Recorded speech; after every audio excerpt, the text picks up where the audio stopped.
اگر کوئی شخص کہے جی میں 5 نمازوں کو مانتا ہوں لیکن نماز کے اندر یہ جو قیام جیسے فرض ہے اس کو فرض نہیں مانتا، ٹھیک ہے نا، تو وہ شخص جو ہے اس کا انکار کر کے دار اسلام سے باہر ہو جائے گا۔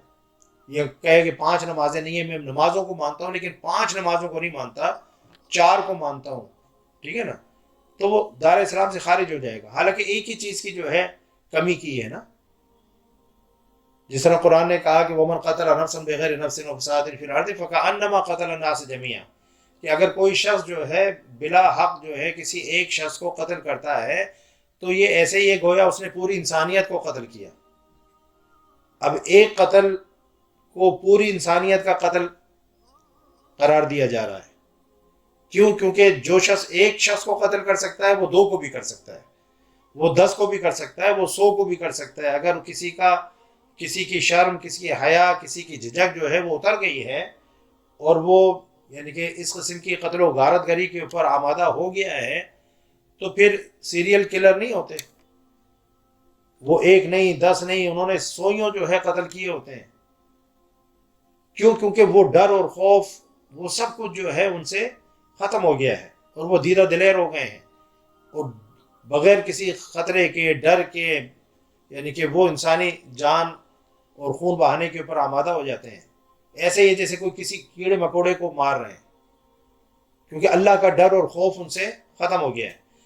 تو حضور نبی اکرم صلی اللہ علیہ وسلم سے اللہ تعالیٰ فرمایا کہ جو بلغ ما انزل الیک من ربک، جو آپ کے رب کی طرف سے آپ پر اترا ہے آپ اس کو من و عن لوگوں تک پہنچا دیں۔ اب یہاں پر جو ہے قرآن کا آپ انداز دیکھیں کہ اللہ تعالیٰ نے یہ نہیں فرمایا کہ جو قرآن آپ پر جو ہے نازل ہوا ہے اس کو آپ پہنچا دیں، جو آپ کے رب کی طرف سے نازل ہوا ہے۔ اس کا مطلب یہ ہے کہ اگر صرف قرآن نازل ہوا ہوتا تو اللہ تعالیٰ جو ہے صراحتاً قرآن کا ہی ذکر فرماتے۔ یہاں پر قرآن کا ذکر نہیں ہے، جو کچھ آپ کے رب کی طرف سے آپ پر نازل ہوا ہے اس کو پہنچا دیں۔ تو یہ بات جو ہے صاف بتا رہی ہے کہ قرآن کے علاوہ بھی کچھ ہے جو اللہ تعالیٰ نے اپنے نبی صلی اللہ علیہ وسلم کو عطا فرمایا اور اس کا پہنچانا بھی آپ پر لازم ہے۔ تو اس لیے جو ہے علماء نے لکھا کہ 3 قسم کی یعنی کہ وحی کی 3 قسمیں جو ہے وہ کی انہوں نے۔ ایک تو وہ وحی ہے جو قرآن کی صورت میں آئی، واضح ہے، وہ قرآن بن گیا۔ پھر ایک وہ ہے جس کو وحی خفی بولتے ہیں، یعنی کہ اللہ تعالیٰ نے معانی جو ہے قلب مصطفیٰ صلی اللہ علیہ وسلم پر نازل فرمایا، ان کا القاء فرمایا، اور الفاظ جو ہے وہ حضور نبی اکرم صلی اللہ علیہ وسلم کے اپنے تھے جو حدیث بنی، ٹھیک ہے نا۔ پھر تیسری وہ ہے کہ بعض چیزیں ایسی ہیں جو حضور نبی اکرم صلی اللہ علیہ وسلم نے، یعنی کسی نے سوال پوچھا اور آپ نے فوری طور پر اپنے اجتہاد سے، اپنے قیاس سے اس کا جواب عطا فرمایا اور اس کے خلاف قرآن پاک کی کوئی آیت نازل نہیں ہوئی، تو وہ بھی من جانب اللہ ہو گیا۔ تو یہ 3 جو ہے احکامات کی جو قسمیں ہیں یہ ساری اس کے اندر شامل ہیں۔ تو اللہ نے فرمایا کہ ہر وہ چیز جو آپ کے رب کی طرف سے آپ پر بھیجی گئی ہے، نازل کی گئی ہے، وہ لوگوں تک پہنچا دیں، کیونکہ حضور نبی اکرم صلی اللہ علیہ وسلم کی جو احادیث ہیں اور آپ صلی اللہ علیہ وسلم کی جو سنتیں ہیں وہ قرآن کی تعبیر و تشریح ہیں۔ قرآن تو ایک مجمل حکم دیتا ہے، ایک بریف کمانڈ دیتا ہے، اس کی جو ایکسپلینیشن ہے وہ حضور نبی اکرم صلی اللہ علیہ وسلم کی احادیث سے، آپ کی سنتوں سے، آپ کے اقوال سے، آپ کے افعال سے ہم کو نصیب ہوتی ہیں۔ جس طرح قرآن یہ کہہ دیتا ہے اقیم الصلاۃ، نماز قائم کرو، ٹھیک ہے نا۔ اب نماز پڑھنی کتنی ہیں، کتنی نمازیں ہیں، ان میں فرائض کیا ہیں، واجبات کیا ہیں، اس کی سنتیں کیا ہیں، مستحبات کیا ہیں، نماز کی شرائط کیا ہیں، یہ ساری چیزیں ہمیں قرآن سے نہیں ملتی، یہ ساری چیزیں ہمیں سنت رسول سے ملتی ہیں، احادیث مصطفیٰ صلی اللہ علیہ وسلم سے ملتی ہیں۔ تو دین اور شریعت جو ہے مکمل تبھی ہوتا ہے جب قرآن اور احادیث مصطفیٰ کو جوڑا جائے۔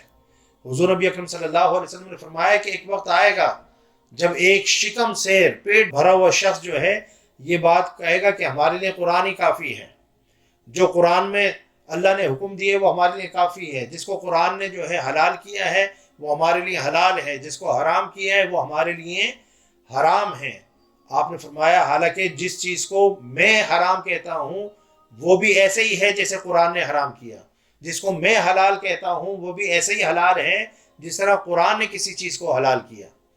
تو آپ نے اس وقت کی نشاندہی فرمائی کہ وہ وقت آئے گا جب لوگ جو ہے ایسے تکیے کے اوپر ٹیک لگا کر پیٹ ان کے بھرے ہوئے ہوں گے اور اس قسم کی جو فضول باتیں وہ کریں گے اور حدیث کا انکار کریں گے. تو اب منکرین حدیث پیدا ہوئے یا نہیں ہوئے؟ تو حضور نبی اکرم صلی اللہ علیہ وسلم نے اپنی زندگی میں اس فتنے کی طرف نشاندہی فرما دی تھی. اور یہاں پر اللہ تعالیٰ وما انزل الیک من ربک کہہ کر جو ہے ان ساری چیزوں کو جو من جانب اللہ تھیں اور حضور نبی اکرم صلی اللہ علیہ وسلم کی طرف اللہ نے نازل فرمائی، صرف ایک جملے کے اندر اللہ تعالیٰ نے ان ساری چیزوں کو اکٹھا فرما دیا. یہ ہے قرآن کی جامعیت، کہ قرآن کا یہ اعجاز ہے کہ وہ بہت بڑی بات کو مختصر الفاظ کے اندر بیان کر دیتا ہے. پھر فرمایا کہ وَإِن لَمْ تَفْعَلْ فَمَا بَلَّغْتَ رِسَالَتَهُ، اگر آپ نے جو ہے کوئی آیت حضور نبی اکرم صلی اللہ علیہ وسلم سے تو یہ بات ممکن نہیں تھی، وہ تو اللہ کے نبی تھے، اللہ کے محبوب نبی تھے، کسی نبی نے جو ہے کتمان علم نہیں کیا، بلکہ حضور نبی اکرم صلی اللہ علیہ وسلم نے تو علماء کو یہ پیغام دیا کہ اگر کسی کو اللہ تعالیٰ نے کوئی علم عطا فرمایا ہے اور وہ اس علم کو چھپاتا ہے، لوگوں کے ساتھ شیئر نہیں کرتا، تو اللہ تعالیٰ قیامت کے اندر اس کو آگ کی لگامیں پہنائے گا. لجام النار، آگ کی لگامیں اس کو پہنائی جائیں گی اس سبب سے کہ جو علم اللہ نے اس کو عطا فرمایا تھا وہ اس علم کو چھپاتا تھا. وہ اس کے پاس امانت تھی، اس کو چاہیے تھا کہ وہ مخلوق خدا کے ساتھ اپنے علم کو شیئر کرتا، ان تک پہنچاتا تاکہ مخلوق خدا کو اس کا فائدہ ہوتا، لیکن اس نے اس علم کو دوسروں تک نہیں pہنچایا. اس کتمان علم کی وجہ سے اسے جہنم کی آگ کی لگامیں جو پہنائی جائیں گی. تو یہ تو حضور نبی اکرم صلی اللہ علیہ وسلم نے اپنے علماء کو، امت کے علماء کو بھی منع فرمایا کہ ایسا مت کرنا. تو حضور نبی اکرم صلی اللہ علیہ وسلم سے یہ بات ممکن نہیں تھی. لیکن بعض اوقات جو ہے اللہ تعالیٰ صیغہ جو ہے اس میں حکم حضور نبی اکرم صلی اللہ علیہ وسلم کو دیتا ہے، خطاب حضور نبی اکرم صلی اللہ علیہ وسلم سے ہوتا ہے، لیکن اس کے جو مخاطبین ہوتے ہیں وہ حضور کی امت کے افراد ہوتے ہیں. یعنی اس آیت کے ذریعے سے اللہ نے حضور نبی اکرم صلی اللہ علیہ وسلم کی امت کے علماء، امت کے پیران اعظام، جو بھی اپنے آپ کو مرشد، ہادی، رہنما، راہبر کہتے ہیں اور قیادت کا جو ہے دعویٰ کرتے ہیں، اللہ تعالیٰ نے اس کے ذریعے سے ان سب کو پیغام پہنچا دیا کہ جو دین ہے، شریعت ہے، اس کے جو احکامات ہیں، اس کے جو حلال و حرام ہیں، جن کا آپ کو اللہ نے علم عطا فرمایا ہے، ان کو چھپانا مت. یہ ایک تمہارے پاس امانت ہے، اس امانت کو لوگوں تک پہنچا دینا، یہ ہے اس کا مفہوم. اب دیکھیں جب انسان کوئی چیز جو ہے ایک ایسا معاندانہ ماحول ہو، دشمنی والا ماحول ہو، ایک طرف یہودی ہیں، عیسائی ہیں، کافر ہیں، مشرک ہیں، منافق ہیں، ٹھیک ہے نا، تو انسان کو جو ہے اور راستے کی بہت مشکلات ہوں، رکاوٹیں ہوں، تو ایسے وقت کے اندر جو ہے پیغام پہنچانا بہت زیادہ مشکل ہو جاتا ہے. انسان کی جان کو خطرہ ہوتا ہے، اس کے مال و اسباب کو خطرہ ہوتا ہے، اس کے اہل و عیال کو خطرہ ہوتا ہے. یہ سارے خطرات جو ہے انسان کو یعنی اس کا سامنا کرنا پڑتا ہے. تو اپنی جان کا خطرہ سب سے بڑا ہوتا ہے. تو اللہ رب العزت نے آگے فرمایا واللہ یعصمک من الناس، اس بات سے خوفزدہ نہ ہونا کہ یہ فلاں جو ہے آپ کو نقصان پہنچا دے گا. آپ اس بات سے جو ہے بالکل نہ گھبرائیے گا، اور اللہ مخالف لوگوں سے آپ کی جان کی خود حفاظت فرمائے گا. آپ کی جان کو کوئی نقصان نہیں پہنچا سکے گا، ٹھیک ہے نا. چھوٹی موٹی جو ہے تکلیفیں تو آئیں گی، جیسے جنگ احد میں آپ زخمی ہو گئے، خون بھی نکلا، دندان مبارک بھی شہید ہوئے، غزوات کے اندر بھی تکلیفیں آئیں، چھوٹی موٹی تکالیف ہوں گی، لیکن ایسا نہیں ہوگا کہ کوئی آپ کی جان لے لے، کوئی آپ کو قتل کر دے، کوئی آپ کو شہید کر دے. ایسا نہیں ہو سکتا. اس لیے دیکھیں کہ غزوہ خیبر کے موقع پر وہ یہودی عورت جو بڑھیا تھی، اس نے زہر آلود گوشت حضور نبی اکرم صلی اللہ علیہ وسلم کو پیش کیا، کچھ افراد شہید بھی ہو گئے صحابہ میں سے، لیکن حضور نبی اکرم صلی اللہ علیہ وسلم کی اللہ تعالیٰ نے حفاظت فرمائی۔ جنگ احد میں یعنی کہ وہ سارے لوازمات جو شہادت کے لیے ہوتے ہیں وہ سارے پورے ہوئے، لیکن اللہ تعالیٰ نے آپ کی جان کی حفاظت فرمائی۔ اور اس آیت کے نازل ہونے سے پہلے حضور نبی اکرم صلی اللہ علیہ وسلم اپنی حفاظت کا بندوبست خود کیا کرتے تھے۔ صحابہ کرام آپ کی نگہبانی پر مامور تھے، جس طرح گارڈز ہوتے ہیں، آج کل بھی آپ دیکھتے ہیں کوئی بھی بڑی پرسنالٹی ہوتی ہے جس کی جان کو خطرہ ہو تو اپنے ساتھ گارڈز رکھتے ہیں، ٹھیک ہے نا، جو اس کی جان کی حفاظت کرتے ہیں۔ یہ توکل علی اللہ کے خلاف نہیں ہے۔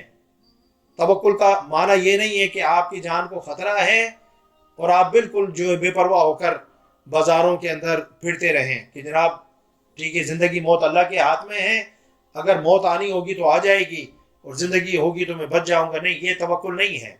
توکل یہ ہے کہ اپنی حفاظت کا سارا بندوبست کرو اور اس کے بعد یقین اور اعتماد اللہ پر رکھو کہ یہ سارا بندوبست تو میں نے کر لیا ہے، لیکن اگر میری موت کا وقت آ گیا ہے تو یہ گارڈز وغیرہ یہ سب بیکار ہو جائیں گے اور کوئی مجھے بچا نہیں سکے گا۔ تو جب یہ آیت نازل ہوئی، حضور نبی اکرم صلی اللہ علیہ وسلم اپنے خیمے میں آرام فرما رہے تھے۔ حضرت سعد رضی اللہ تعالیٰ عنہ، حضرت حذیفہ رضی اللہ تعالیٰ عنہ گارڈز کے طور پر، پہرے دار کے طور پر آپ کے خیمے کی حفاظت کر رہے تھے کہ یہ آیات نازل ہوئیں۔ حضور نبی اکرم صلی اللہ علیہ وسلم نے خیمے سے باہر سر نکالا اور فرمایا کہ اب تم چلے جاؤ، مجھے کسی پہرے کی ضرورت نہیں ہے کیونکہ اللہ نے میری حفاظت کی خود ذمہ داری اٹھا لی ہے۔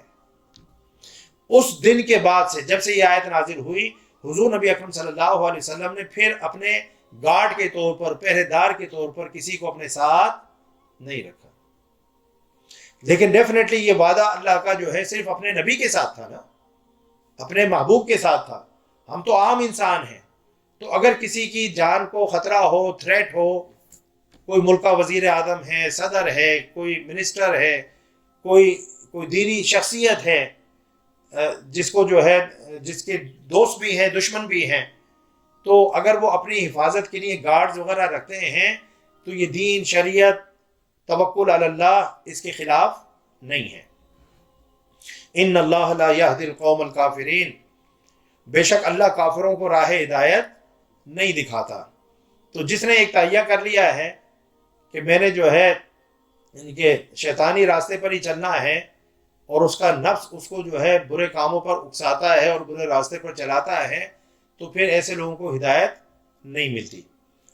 قل یا اہل الکتاب لستم علی شیء، فرما دیجئے اہل کتاب تم کسی شے پر بھی نہیں ہو، یعنی دین میں سے، شریعت میں سے کسی بھی چیز پر نہیں ہو، تمہاری کوئی بنیاد نہیں ہے۔ لستم علی شیء، تمہاری کوئی بنیاد نہیں ہے۔ حتیٰ تقیموا التوراۃ والانجیل وما انزل الیکم من ربکم، یہاں تک کہ تم تورات، انجیل اور جو کچھ تمہاری طرف تمہارے رب کی جانب سے نازل کیا گیا ہے، یعنی قرآن کی صورت میں، اس کو جو ہے نافذ اور قائم کر دو۔ تو دیکھیں وہ لوگ جو اپنے دین کے ساتھ، اپنی شریعت کے ساتھ، اپنی کتاب کے ساتھ متمسک نہیں ہوتے، جڑے ہوئے نہیں ہوتے، قرآن کی اس آیت کی روشنی میں اور اللہ کے اس فرمان کی روشنی میں وہ لوگ ایسے ہیں جیسے بے پیندے کا لوٹا، جس کی کوئی بنیاد نہیں ہے، جس کی کوئی فاؤنڈیشن نہیں ہے۔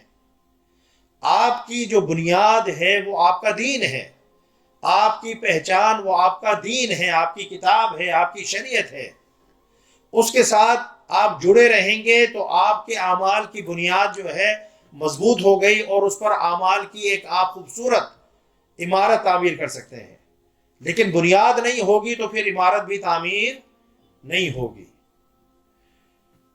تو اللہ نے فرمایا کہ تم کسی بھی چیز پر نہیں ہو یہاں تک کہ تم تورات، انجیل، اب دیکھیں نا ہم بھی قرآن پر بھی ایمان رکھتے ہیں، تورات، انجیل، زبور، باقی جتنی بھی کتابیں ہیں ان پر ایمان رکھتے ہیں کہ یہ ساری کتابیں من جانب اللہ تھیں اور اللہ نے اپنے اپنے وقتوں میں لوگوں کی رشت و ہدایت کے لیے ان کتابوں کو نازل فرمایا۔ ٹھیک ہے نا، ہم ایمان رکھتے ہیں نا۔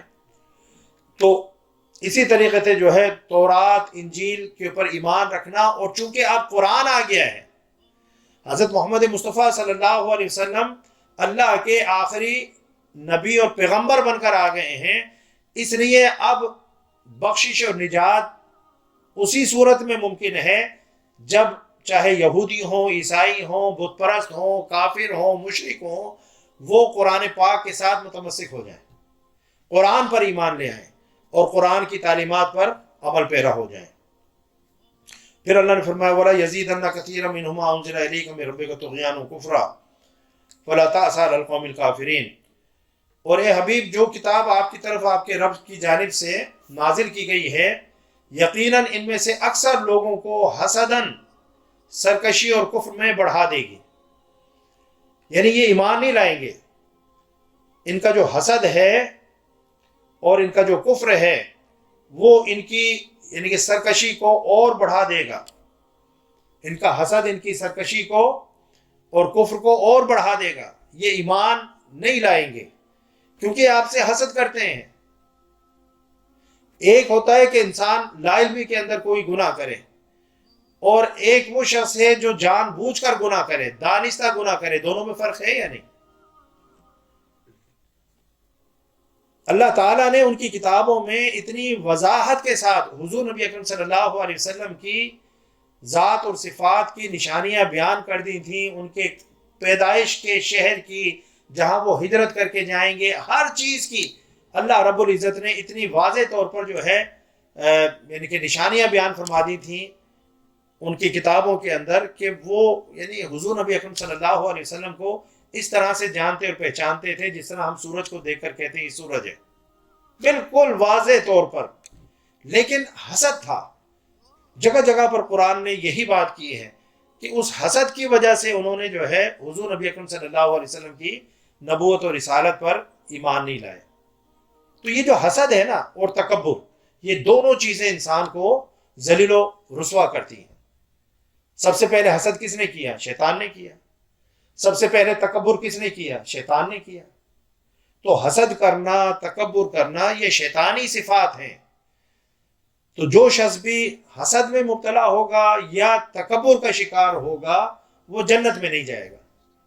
حضور نبی اکرم صلی اللہ علیہ وسلم نے فرمایا کہ حسد جو ہے انسان کے اچھے نیک اعمال کو اس طرح سے جو ہے کھا جاتا ہے جس طرح آگ لکڑیوں کو کھا جاتی ہے۔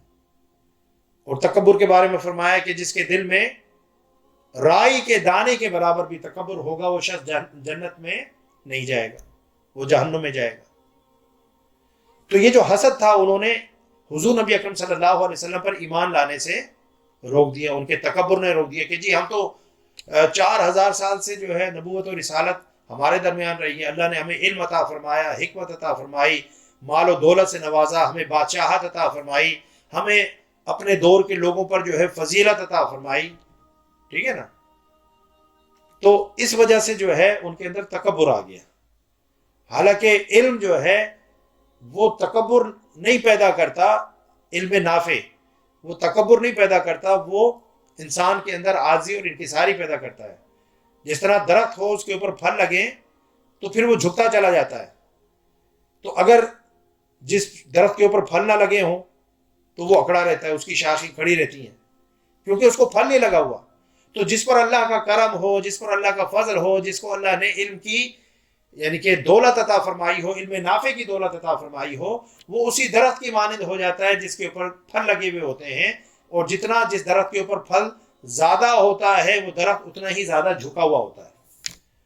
تو جس کو آپ دیکھیں نا کہ علم ہے لیکن اس کے باوجود اس کے اندر تکبر ہے، رعونت ہے، فرعونیت ہے، تو سمجھ رہے ہیں کہ علم تو ہے لیکن علم نافع نہیں ہے، یہ علم اس کو فائدہ نہیں دے رہا۔ اگر علم نافع ہوتا تو یہ شخص جو ہے عاجزی اور انکساری کا پیکر ہوتا۔ پھر اللہ رب العزت نے فرمایا فَلَا تَأْسَ عَلَى الْقَوْمِ الْكَافِرِينَ، سو آپ گروہ کفار کی حالت پر افسوس نہ کیا کریں۔ اب حضور نبی اکرم صلی اللہ علیہ وسلم رحمت للعالمین ہیں، یقیناً جو ہے آپ جب ان کو تبلیغ کرتے تھے تو آپ کی خواہش تھی کہ وہ آپ کی بات کو سن کر اس کو مانیں اور یہ بھی جہنم کی آگ سے جو ہے بچ جائیں، راہ ہدایت پر آ جائیں، صراط مستقیم پر گامزن ہو جائیں۔ تو جب وہ آپ کی بات نہیں مانتے تھے، کج حجتیاں کرتے تھے، اور عجیب عجیب قسم کے سوال کرتے تھے، آپ کو تنگ کرتے تھے، تو پھر آپ کے دل پر جو ہے افسوس طاری ہوتا تھا۔ تو اللہ رب العزت جو ہے آپ کی دلجوئی فرما رہا ہے۔ اس آیت کے اندر اللہ تعالیٰ اپنے محبوب کی دلجوئی فرما رہا ہے کہ محبوب آپ جو ہے پریشان نہ ہوں، آپ غمزدہ نہ ہوں، آپ اپنے دل کے اوپر بوجھ نہ لیں۔ ان کی طبیعت اور مزاج کی وجہ سے آپ کے دل پر کوئی گھٹن جو ہے وہ طاری نہ ہو۔ یہ لوگ ایسے ہی ہیں، یہ ایسے ہی رہیں گے۔ ان کے دل پر، ان کے کانوں پر، ان کی آنکھوں پر اللہ نے جو ہے ختم اللہ علی قلوبہم وعلی سمعہم وعلی ابصارہم غشاوۃ ولہم عذاب عظیم۔ ان کے دلوں پر مہر لگا دی ہے، ان کی آنکھوں پر، ان کے کانوں پر، اور ان کے لیے اللہ نے دردناک عذاب تیار کر رکھا ہے۔ تو ان کی حالت پر جو افسوس نہ کیا کریں، یہ سب جو ہے جہنم کا ایندھن ہے۔ پھر اللہ رب العزت نے جو ہے آگے 4 گروہوں کا ذکر فرمایا۔ ان الذین آمنوا، بے شک مسلمان یعنی خود کو مسلمان کہنے والے جو حضور نبی اکرم صلی اللہ علیہ وسلم پر ایمان لے آئے تھے، والذین ہادوا، اور یہودی، والصابئون، اور صابی یعنی ستارہ پرست۔ یہ لوگ ستارے کی جو ہے سٹارز کی پرستش کرتے تھے، لیکن ایک دور میں یہ ٹھیک بھی تھے، اور یہ جو ہے زبور کی تلاوت کیا کرتے تھے جو حضرت داؤد علیہ السلام پر نازل ہوئی، اور قبلہ کی طرف منہ کر کے نماز پڑھتے تھے۔ پھر بعد میں ان کے اندر جس طرح عیسائیت کے اندر تثلیث آ گئی، شرک آ گیا، یہودیت کے اندر شرک آ گیا، اسی طرح یہ بھی جو ہے شرک کے اندر مبتلا ہو گئے اور ستاروں کی پرستش کرنے لگے۔ اور والنصارى، اور نصرانی، عیسائی، من آمن باللہ والیوم الآخر وعمل صالحا فلا خوف علیہم ولا هم يحزنون۔ ان میں سے جو بھی ہیں، یعنی اپنے اپنے دور میں صحابی بھی جب تک حق پر رہے، سچ پر رہے، صحیح توحید پر مبنی تعلیمات پر عمل پیرا رہے، یہودی بھی، عیسائی بھی، تو وہ سب بھی، اور آج کے دور کے یعنی جس وقت قرآن نازل ہوا جو صحابی تھے، یہودی تھے، عیسائی تھے، جو حضور نبی اکرم صلی اللہ علیہ وسلم پر ایمان لے آئے اور قرآن کو اپنی کتاب جو ہے انہوں نے کہا، اور حضور نبی اکرم صلی اللہ علیہ وسلم کی یعنی کہ اتباع کی، ان کی اطاعت کی، تو فرمایا کہ جو بھی سچے دل سے تعلیمات محمدی کے مطابق اللہ پر، یوم آخرت پر ایمان لائے اور نیک عمل کرتے رہے، فلا خوف علیہم ولا هم يحزنون، تو ان پر نہ کوئی خوف ہوگا اور نہ وہ غمگین ہوں گے۔ تو اس میں یہ نہیں ہے کہ اگر کوئی شخص اس آیت سے یہ معنی اور مفہوم جو ہے اخذ کرنے کی کوشش کرے کہ بھی آج کے دور کے بھی جو یہودی ہیں، عیسائی ہیں، صابی ہیں یا مسلمان ہیں، بعض کہتے ہیں جناب قرآن میں تو خود اللہ نے فرمایا کہ دیکھیں یہودی، عیسائی، صابی، یہ بھی جو ہے جو اللہ پر ایمان رکھتے ہوں گے اور آخرت پر ایمان رکھتے ہوں گے، ٹھیک ہے نا، اور جو نیک عمل کرتے ہوں گے، تو ان پر بھی کوئی خوف نہیں ہوگا، کوئی حزن نہیں ہوگا، اس کا مطلب ہے وہ جنت کے اندر جائیں گے۔ نہیں، ایسی بات نہیں ہے بھائی۔ اللہ پر تو شیطان بھی ایمان رکھتا تھا یا نہیں؟ یوم آخرت کے اوپر بھی جو ہے شیطان ایمان رکھتا تھا۔ الی یوم یبعثون، اس نے جو مہلت مانگی تھی کہ قیامت تک، تو قیامت کا تو اقراری تھا نا، انکاری تو نہیں تھا، لیکن اللہ تعالیٰ نے اس کو کیا کہا کہ میں تجھ سے اور تیرے پیروکاروں سے جہنم کو بھر دوں گا، یہ بات کی نا۔ تو اللہ پر ایمان لانا، یوم آخرت پر ایمان لانا کام آیا؟ نہیں آیا نا۔ اسی طریقے سے کتنے عیسائی ہیں، کتنے یہودی ہیں جو اللہ پر ایمان رکھتے ہیں، سارے تو ایتھیسٹ نہیں ہے نا، جو اللہ پر ایمان رکھتے ہیں، آخرت پر بھی ایمان رکھتے ہیں، بڑے بڑے جو ہے نیکی کے کام بھی کرتے ہیں، ہاسپٹلز بنوا رہے ہیں، بہت بڑے بڑے جو ہے آرفنیجز بنا رہے ہیں، یتیم خانے بنا رہے ہیں، اور بہت ساری جو ہے نیکی کے اور عمل صالح کے کام کرتے ہیں، ہے یا نہیں؟ تو کیا وہ جنت کے اندر جائیں گے؟ نہیں، کیونکہ یہاں پر ایمان بالرسالت کا ذکر نہیں ہے۔ یہاں پر 3 چیزوں کا ذکر فرمایا نا، کہ اللہ پر ایمان لانا، یوم آخرت پر ایمان لانا، اور نیک عمل کرنا۔ تو اگر اللہ پر ایمان لانا، اور آگے فرمایا کہ ان پر کوئی خوف بھی نہیں ہوگا اور کوئی حزن بھی نہیں ہوگا، تو اگر کوئی شخص اس آیت کو لے کر کہے کہ دیکھو جی میں عیسائی ہوں، میں اللہ پر بھی ایمان رکھتا ہوں، یوم آخرت پر بھی ایمان رکھتا ہوں، اور میں نے بہت سارے نیکی کے بھی کام کیے ہیں، تو آپ کا قرآن خود کہہ رہا ہے کہ میں جو ہے میں بھی جنتی ہوں، میں بھی جنت میں جاؤں گا۔ آپ بات سمجھ رہے ہیں نا؟ نہیں، ایسی بات نہیں ہے۔ ایمان باللہ کے اندر ایمان بالرسالت خود موجود ہے، اور قرآن کی اور بہت ساری آیات آمنوا باللہ و رسولہ، وہ ساری جو کل آمن باللہ و ملائکتہ و کتبہ و رسولہ والیوم الآخر، یہ ساری جو ہے قرآن کی آیات جو ہیں وہ اس بات پر شاہد ہیں کہ ایمان باللہ کے بعد اللہ تعالیٰ نے جگہ جگہ ایمان بالرسالت کو ذکر فرمایا۔ تو قرآن کی جب ہم آیات کو سمجھنے کی کوشش کرتے ہیں تو صرف ایک آیت کو ہم لے کر نہیں بیٹھ جاتے، بلکہ اس مضمون کی جتنی بھی آیتیں ہوتی ہیں ان ساری آیتوں کو سامنے رکھتے ہیں اور پھر نتیجہ اخذ کرتے ہیں۔ تو ایمانیات کے باب میں، عقیدے کے باب میں اللہ تعالیٰ نے قرآن پاک میں جگہ جگہ جو ہے فرمایا کہ جو اللہ پر اور اس کے رسول پر ایمان لاتے ہیں، جو اللہ پر اور اس کے رسول پر ایمان لاتے ہیں، جو اللہ پر اور اس کے رسول پر ایمان لاتے ہیں۔ تو ایمان باللہ اور ایمان بالرسالت کا قرآن پاک میں 20 جگہ پر جو ہے ذکر ہوا ہے۔ اصل میں عقیدہ کیا ہے؟ اصل میں عقیدہ توحید ہی ہے۔ کیا؟ سارے عقائد کے اندر آمنت باللہ و ملائکتہ و کتبہ و رسولہ والیوم الآخر والقدر خیرہ و شرہ من اللہ تعالی والبعث بعد الموت، یہ سارے عقائد ہیں۔ لیکن اگر آپ صحیح معنوں میں پوچھیں تو اصل عقیدہ توحید ہی ہے، اور یہ سارے عقیدہ توحید سے نکلے ہیں۔ کیا؟ جس طرح ایک درخت ہوتا ہے نا، پھر درخت کی شاخیں ہوتی ہیں، تو اصل کیا ہے؟ اصل تو وہ تنا ہے نا، ٹرنک ہے، ٹرنک آف دا ٹری ہے، جس کو آپ تنا بولتے ہیں، ہے یا نہیں؟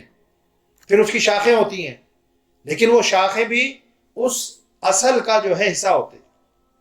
پھر اس کی اصل دیکھیں تو وہ جڑ ہوتی ہے، جڑ کاٹ دیں تو تنے کا وجود نہیں رہتا، تنا کاٹ دیں تو شاخوں کا وجود نہیں رہتا، سب ایک دوسرے کے ساتھ کیا ہیں؟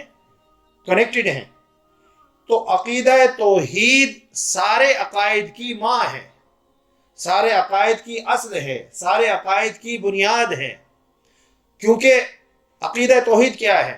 اللہ ایک ہے، کوئی اس کی ذات اور صفات میں شریک نہیں ہے۔ اب اللہ نے اپنے آپ کو کس کے ذریعے سے انٹروڈیوس کروایا؟ نبیوں کے ذریعے سے۔ تو کوئی شخص اللہ کی ذات کی معرفت حاصل کر ہی نہیں سکتا اگر اللہ انبیاء کو، نبیوں کو، رسولوں کو نہ بھیجتا۔ تو اللہ کو کسی نے دیکھا تھا؟ اللہ کو کسی نے سنا تھا؟ اللہ کسی کے خواب میں آیا تھا؟ اللہ نے کسی کی طرف اپنا پیغام بھیجا تھا؟ نہیں نا۔ تو اللہ نے جو ہے اپنے نبیوں اور رسولوں کو بھیجا اپنا نمائندہ بنا کر، اپنا سفیر بنا کر، اپنا پیغمبر بنا کر، کہ یہ میرا پیغام ہے، لے جا کر بھیج دو۔ تو عقیدہ توحید سے جو ہے ایمان باللہ سے ایمان بالرسالت نکلا یا نہیں نکلا؟ پھر نبی زمین پر آ گئے تو ان تک پیغام اللہ کا جو ہے کون لے کر آیا؟ فرشتہ لے کر آیا۔ ایمان بالملائکہ آ گیا بیچ میں یا نہیں آ گیا؟ پھر جو کلام اللہ کا جو نبیوں کے پاس آیا وہ اللہ کی جو ہے کتاب بنا، تو ایمان بالکتاب آ گیا یا نہیں آ گیا؟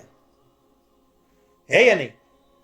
پھر جو اس کتاب کے اوپر ایمان لاتے ہیں، ٹھیک ہے نا، جو انسان اس کتاب پر ایمان لاتے ہیں، اب ان کی قضا کیا ہوگی؟ اچھی تقدیر ہے، بری تقدیر ہے، یہ ہمیں قرآن بتا رہا ہے۔ یہ بھی قرآن سے جو ہے اور عقیدہ توحید سے نکل آیا۔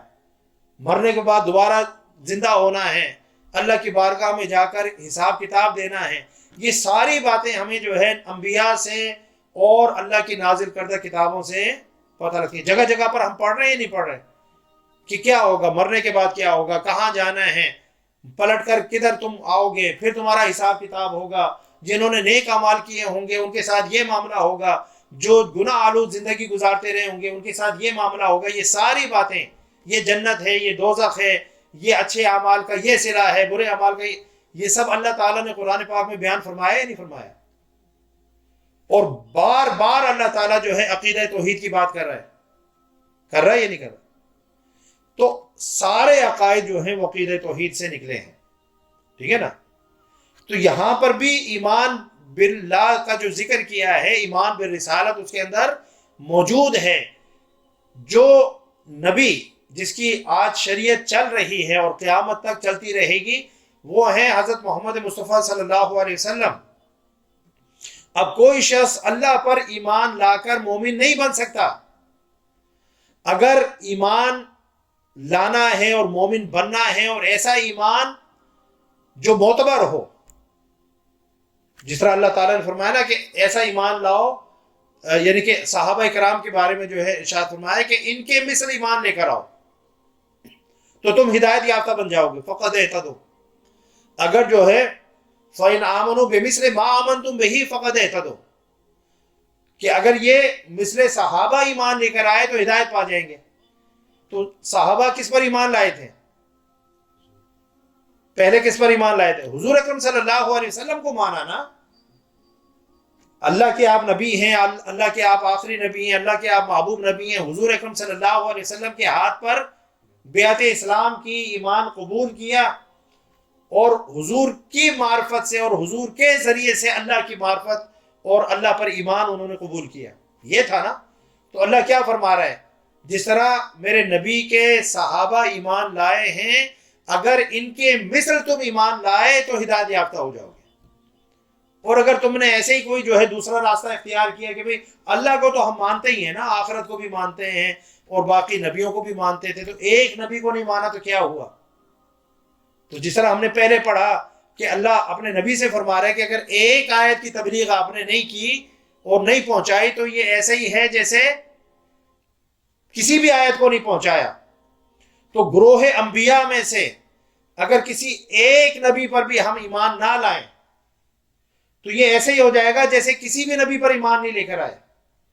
تو وہ یہودی ہوں یا عیسائی ہوں یا کوئی بھی ہو، باقی سارے نبیوں پر ایمان لاتے رہیں، اگر اللہ کے آخری نبی حضرت محمد مصطفیٰ صلی اللہ علیہ وسلم پر ایمان نہیں لائے تو یہ ایسے ہی ہوگا جیسے نہ موسیٰ پر لائے، نہ عیسیٰ پر لائے، نہ ابراہیم پر لائے، کسی نبی پر بھی ایمان نہیں لے کر آئے، کیونکہ یہ ساری جو ہے کڑیاں ہیں جو ایک دوسرے کے ساتھ کنیکٹڈ ہیں، ایک کا انکار سب کا انکار ہے۔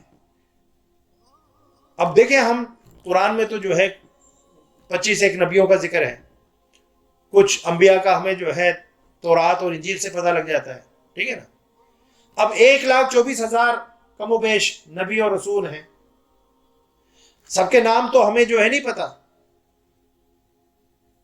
لیکن ہمارا ایمان کیا ہے؟ ہم یہ نہیں کہتے فلاں نبی جن کے تو نام پتہ ہیں ان کے اوپر تو ہم جو ہے نام کے ساتھ ایمان رکھتے ہیں، کیا آدم علیہ السلام ہو، شیس علیہ السلام ہو، حضرت نوح علیہ السلام ہو، حضرت ادریس علیہ السلام ہو، حضرت صالح علیہ السلام ہو، حضرت یعنی کہ ہود علیہ السلام ہو، یہ سارے جو ہے ان پر تو ہم ایمان رکھتے ہیں بن نام۔ لیکن جن کے ہمیں نام ہی نہیں پتا تو ہم کیا کہتے ہیں؟ ہم یہ کہتے ہیں اللہ نے جتنے نبی انسانیت کی رشد و ہدایت کے لیے بھیجے ہیں ہم سب پر ایمان لاتے ہیں۔ اب ضرورت رہی کسی کا نام جاننے کی؟ عدد 1,24,000 ہو یا 1,23,000 ہو، اس لیے ہم ساتھ جو مور اور لیس لگا دیتے ہیں کم و بیش، کیونکہ ایگزیکٹ جو ہے تعداد کا ہمیں علم نہیں ہے، مختلف روایات میں تعداد مختلف آئی، اس لیے جب بھی ہم ذکر کرتے ہیں مشہور روایت یہی ہے کہ 1,24,000، تو ساتھ ہم لگا دیتے ہیں کم و بیش، تاکہ وہ سارا کور ہو جائے، اگر کم ہے تو وہ بھی کور ہو جائے، بیش ہے تو وہ بھی کور ہو جائے، تاکہ ہم جھوٹے نہ قرار پائیں نا، ہمیں صحیح تعداد کا علم نہیں ہے۔ تو ہم کہتے ہیں ہم اللہ کے جتنے بھی بھیجے ہوئے نبی اور رسول ہیں، پیغمبر ہیں، ہم سب پر ایمان لاتے ہیں۔ بات ختم ہو گئی۔ تو اللہ نے فرمایا کہ اگر یہ اللہ پر، اس کے رسول پر، یوم آخرت پر اور ایمان لائیں اور نیک اعمال کرتے رہیں تو پھر ان پر نہ کوئی خوف ہوگا اور نہ وہ غمگین ہوں گے۔ اب دیکھیں ایمانیات کو اللہ نے الگ ذکر فرمایا جو عقائد کے باب میں ہے، اور عمل صالح کو اللہ تعالیٰ نے الگ سے بیان فرمایا۔ تو اس کا مطلب یہ ہے کہ جہاں پر ہم اللہ اور اس کے رسول، اس کی کتابوں، اس کے ملائکہ، یوم آخرت، حشر نشر، اچھی بری تقدیر، مرنے کے بعد قبر سے دوبارہ اٹھائے جانے، جنت دوزخ، ان چیزوں پر ایمان لاتے ہیں اور اعتقاد رکھتے ہیں، وہیں پر ہمیں نیک اعمال بھی کرنے چاہیے۔ کوئی شخص اگر یہ سمجھتا ہے کہ صرف میں عقیدے کی بنیاد پر، عقیدہ تو بنیاد ہے، لیکن اگر صرف عقیدہ ہی ہوگا، اللہ اپنے فضل سے جس کو چاہے بخش دے، وہ بات نہیں کر رہے ہم، لیکن اللہ جو ہے منصف بھی تو ہے نا، عدل کرنے والا بھی تو ہے۔ ایک طرف ایک بندہ ہے جس نے محنتیں کی ہیں، ریاضتیں کی ہیں، اللہ کے احکامات، اس کے نبی کی جو ہے اتباع کی ہے، اس کے نبی کی اطاعت کی ہے، اتباع کی ہے، اور ساری زندگی جو ہے برائی سے دور رہا، حلال جو ہے اس نے کھایا کمایا، حرام سے پرہیز کیا، ساری زندگی جو اس طرح سے گزارتا رہا، ٹھیک ہے نا۔ اور ایک بندہ ہے، اس نے اللہ کی ایک نہیں سنی، اس کے نبی کی ایک نہیں سنی، قرآن کو اس نے اٹھا کر نہ دیکھا نہ پڑھا، نہ اس کی تعلیمات پر عمل کیا، نہ اس نے نمازیں پڑھی، نہ روزے رکھے، نہ حج زکوٰۃ، کوئی کسی بھی کام سے اس کا جو سروکار نہیں تھا، یا گنڈے دار کبھی پڑھ لی کبھی نہیں پڑھ لی۔ اب اللہ تعالیٰ جو ہے اس کو بھی جنت میں بھیج دے اور اس کو بھی جنت میں بھیج دے۔ میں کہہ رہا ہوں کہ اللہ بھیجنا چاہے، اس کی کوئی بات ایسی اللہ کو پسند آ جائے جو جس کی بنیاد پر اللہ بخش، وہ تو ان اللہ علی کل شیء قدیر ہے، وہ ایک استثناء ہے، ٹھیک ہے نا، وہ جس کو بھیجنا چاہے۔ لیکن میں ایک بات بتا رہا ہوں کہ ایک ایسے شخص کو بھی جو ہے جنت میں بھیج دیا جائے اور ایسے شخص کو بھی جنت میں بھیج دیا جائے، تو وہ جو ساری زندگی نیک اعمال کرتا رہا اور برائیوں سے دور رہا اور ان دنیاوی لذات سے جو ہے دور رہا، ٹھیک ہے نا، کہے گا مولا یہی گل سی تو پھر میں بھی 4 دن زندگی کے اندر دنیا کے اندر اچھے گزار لیتا ہے، کیوں جی شریف صاحب؟ تو مقصد یہ ہے کہ اللہ تعالیٰ جہاں یعنی کہ اپنا فضل و کرم کرتا ہے، وہ عدل کرنے والا بھی ہے، اسی لیے تو اس نے جہنم بنائی ہے۔ تو کیا جہنم میں صرف جو ہے منافق جائیں گے؟ کیا جہنم میں صرف مشرک جائیں گے؟ کیا جہنم میں صرف کافر جائیں گے؟ نہیں، جہنم میں ایمان والے بھی جائیں گے، جن کا عقیدہ تو تھا یہی کہ اللہ ایک ہے، محمد صلی اللہ علیہ وسلم اللہ کے نبی اور رسول ہیں، اور باقی چیزوں پر ایمان تھا، لیکن یہ کہ وہ جہنم میں ہو کر جائیں گے۔ یہ الگ بات ہے کہ انہیں جہنم کے اندر بھی سب سے جو وی آئی پی کلاس وہ دی جائے گی، جہاں پر سب سے کم عذاب ہوگا، سب سے کم عذاب ہوگا۔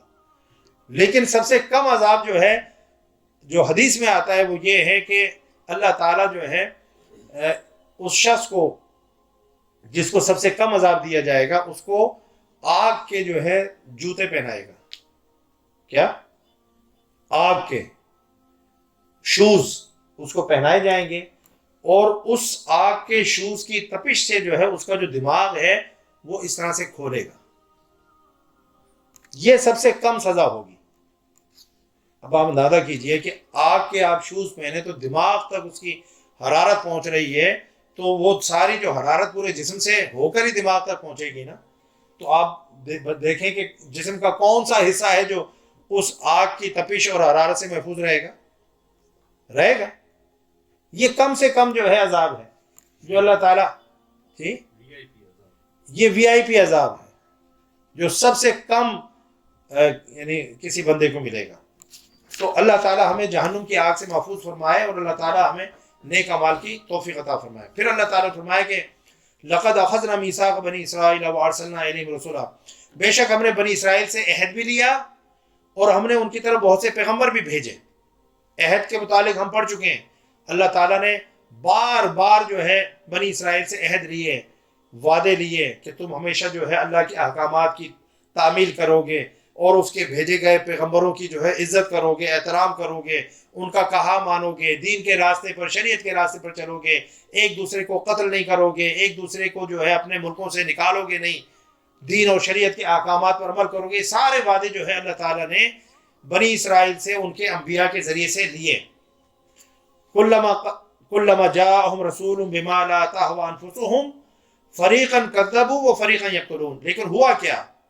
جب بھی ان کے پاس کوئی پیغمبر آیا، اللہ کا پیغام لے کر آیا اور ایسا حکم لے کر آیا جو ان کے جو نفوس تھے وہ اس کو پسند نہیں کرتے تھے، وہ حکم اللہ کا ان کو پسند نہیں آتا تھا، ٹھیک ہے نا۔ اب یہ تو کوئی بات نہیں ہوئی نا کہ ہمیں جو ہمارا نفس جس چیز کو جو ہے قبول کرے اس کو ہم قبول کر لیں، جس کو قبول نہ کرے اس کو ہم رد کر دیں۔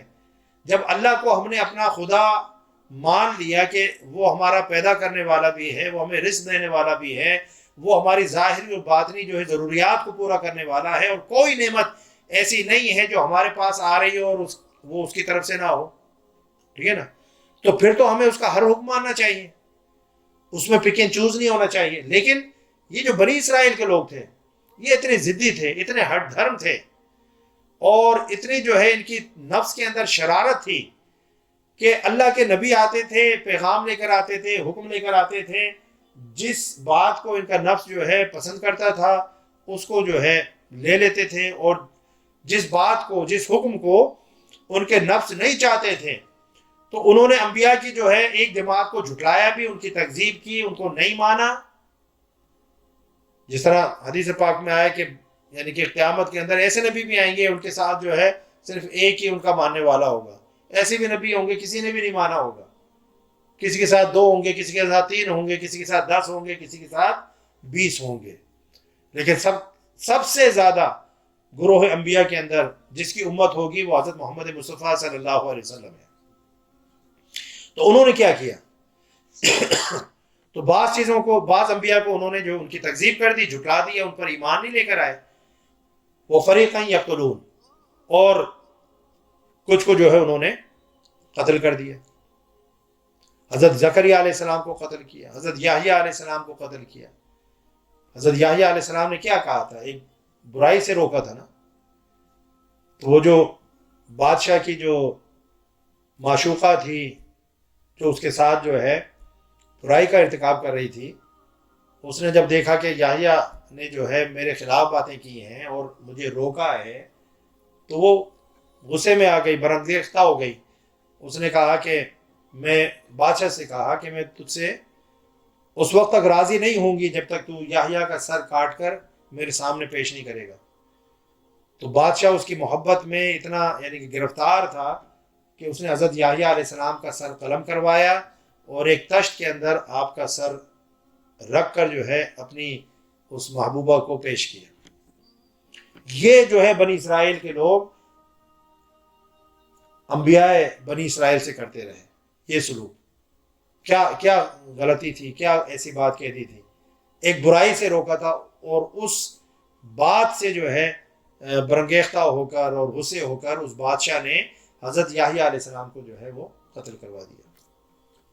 تو اللہ تعالیٰ فرما رہے ہیں کہ یہ ان کا جو ہے وہ حال ہے کہ ان کے پاس نبی و رسول بھیجے گئے، لیکن جس چیز کو جو ہے ان کے نفوس پسند نہیں کرتے تھے تو وہ اس کی تکذیب کر دیتے تھے، ان انبیاء کی تکذیب کر دیتے تھے، اور بعض کو انہوں نے قتل کر دیا۔ وَحَسِبُوا أَلَّا تَكُونَ فِتْنَةٌ، اور وہ ساتھ یہ خیال کرتے رہے کہ انبیاء کے قتل اور تکذیب سے کوئی عذاب نہیں آئے گا، وہ بچے رہیں گے، وہ عذاب سے محفوظ رہیں گے۔ اپنے تئیں پھر بھی وہ اپنے آپ کو اچھا سمجھ رہے ہیں، اتنا بہیمانہ اقدام کر کے اور قتل جیسا گھناؤنا جرم کر کے اور نبی جیسی ہستی کو قتل کر کے وہ سمجھتے جیسے جو ہے ہم پھر بھی بچے رہیں گے، ہم پر کوئی عذاب نہیں آئے گا۔ فَعَمُوا وَصَمُّوا ثُمَّ تَابَ اللَّهُ عَلَيْهِمْ ثُمَّ عَمُوا وَصَمُّوا كَثِيرٌ مِّنْهُمْ وَاللَّهُ بَصِيرٌ بِمَا يَعْمَلُونَ۔ سو وہ اندھے اور بہرے ہو گئے تھے۔ اندھے سے مراد یہ ہے کہ وہ حق کو نہیں دیکھ پا رہے تھے، اور یہ کہ وہ حق کو سن نہیں پا رہے تھے۔ پھر اللہ نے ان کی توبہ قبول فرما لی۔ اب دیکھیں، یعنی کہ یہ بار بار اس طرح کے کام کرتے تھے، پھر اللہ ان کی توبہ قبول فرما لیتا تھا، پھر وہی کام کرتے تھے، اللہ پھر اپنی شفقت اور مہربانی کرتا تھا، پھر ان کو معاف کر دیتا تھا۔ لیکن یہ اپنی حرکتوں سے بنی اسرائیل تھرو آؤٹ، آپ ان کی ہسٹری اٹھا کر دیکھیں، یہ اپنی حرکتوں سے، اپنی شرارتوں سے اور بدطینتی سے باز نہیں آتے تھے، کبھی بھی باز نہیں آئے۔ اللہ تعالیٰ نے قرآن پاک میں فرمایا 2 مرتبہ میں تمہیں ذلیل ترین عذاب سے دنیا میں دوچار کروں گا۔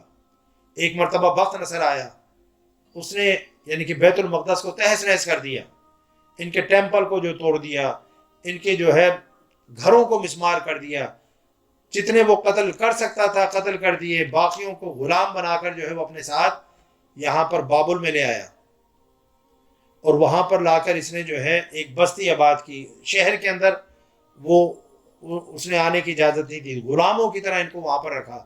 ایک بستی جو یہودیوں کی شہر سے باہر، بابل شہر کے باہر اس نے آباد کی، جس میں ان کو غلام بنا کر جس طرح کیمپس ہوتے ہیں ریفیوجیز ٹائپ کے، اس طرح کا اس نے جو ہے ایک بستی آباد کی.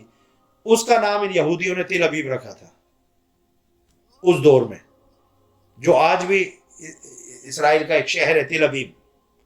یہ ایکچولی جب بخت نصر ان کو غلام بنا کر عراق بابل لے کر گیا ہے، اور وہاں پر وہ جو بستی آباد کی تھی یہودیوں کی، خیموں کے اندر وہ رہتے تھے، تو اس علاقے کا، اس بستی کا نام انہوں نے تل ابیب رکھا تھا، جو بعد میں پھر اسرائیل جب ایک ملک بنائے تو انہوں نے ایک شہر کا نام بھی رکھا. تو اللہ تعالیٰ پھر دوبارہ جو ہے اللہ تعالیٰ نے پھر ان پر کرم کیا اور ان کو غلامی کی زندگی سے آزادی دی. اور ذوالقرنین بادشاہ یا سکندر اعظم، اس نے ان کو جو چھڑایا اور پھر ان کو لا کر جو بیت المقدس میں آباد کیا. ایک وقت تک ٹھیک رہے، پھر دوبارہ وہی فتنہ اور شر اور شرارت ان کے اوپر غالب آ گئی. پھر اللہ رب العزت نے جو ہے ایک رومن امپائر تھا، اس کے ذریعے سے اللہ تعالیٰ نے پھر ان کو ذلیل و رسوا کیا، اور ان کے جو ہے گھروں کو مسمار کیا گیا، ان کے ٹیمپل کو جو ہے دوبارہ، وہ جو سیکنڈ ٹائم ٹیمپل، اس لیے اس کو اب تھرڈ ٹیمپل بولتے ہیں نا. پہلی مرتبہ جو ٹیمپل تھا وہ بخت نصر نے ان کا تباہ و برباد کیا. پھر دوسری مرتبہ جو ٹائرس یا ٹائٹس جو ہے بادشاہ تھا رومن امپائر کا، وہ آیا، اس نے سیکنڈ ٹیمپل ان کا مسمار کیا، اور ایسا مسمار کیا کہ بالکل ہی اس نے اجاڑ دیا، اور بہت ہی زیادہ قتل و غارت گری کی اس نے. تو دو مرتبہ قرآن میں 16ویں سپارے کے شروع میں اللہ رب العزت نے وہ فرمایا، بشارت دی کہ ان کو 2 مرتبہ سخت ترین عذاب دنیا کے اندر دیا جائے گا، اور آخرت کا جو عذاب ہے وہ اس سے الگ ہے. تو اللہ فرما رہا ہے ثم عموا وصموا كثير منهم والله بصير بما يعملون. پھر ان میں سے اکثر لوگ دوبارہ اندھے اور بہرے، یعنی حق دیکھنے اور سننے سے قاصر ہو گئے، اور اللہ ان کاموں کو خوب دیکھ رہا ہے جو وہ کر رہے ہیں.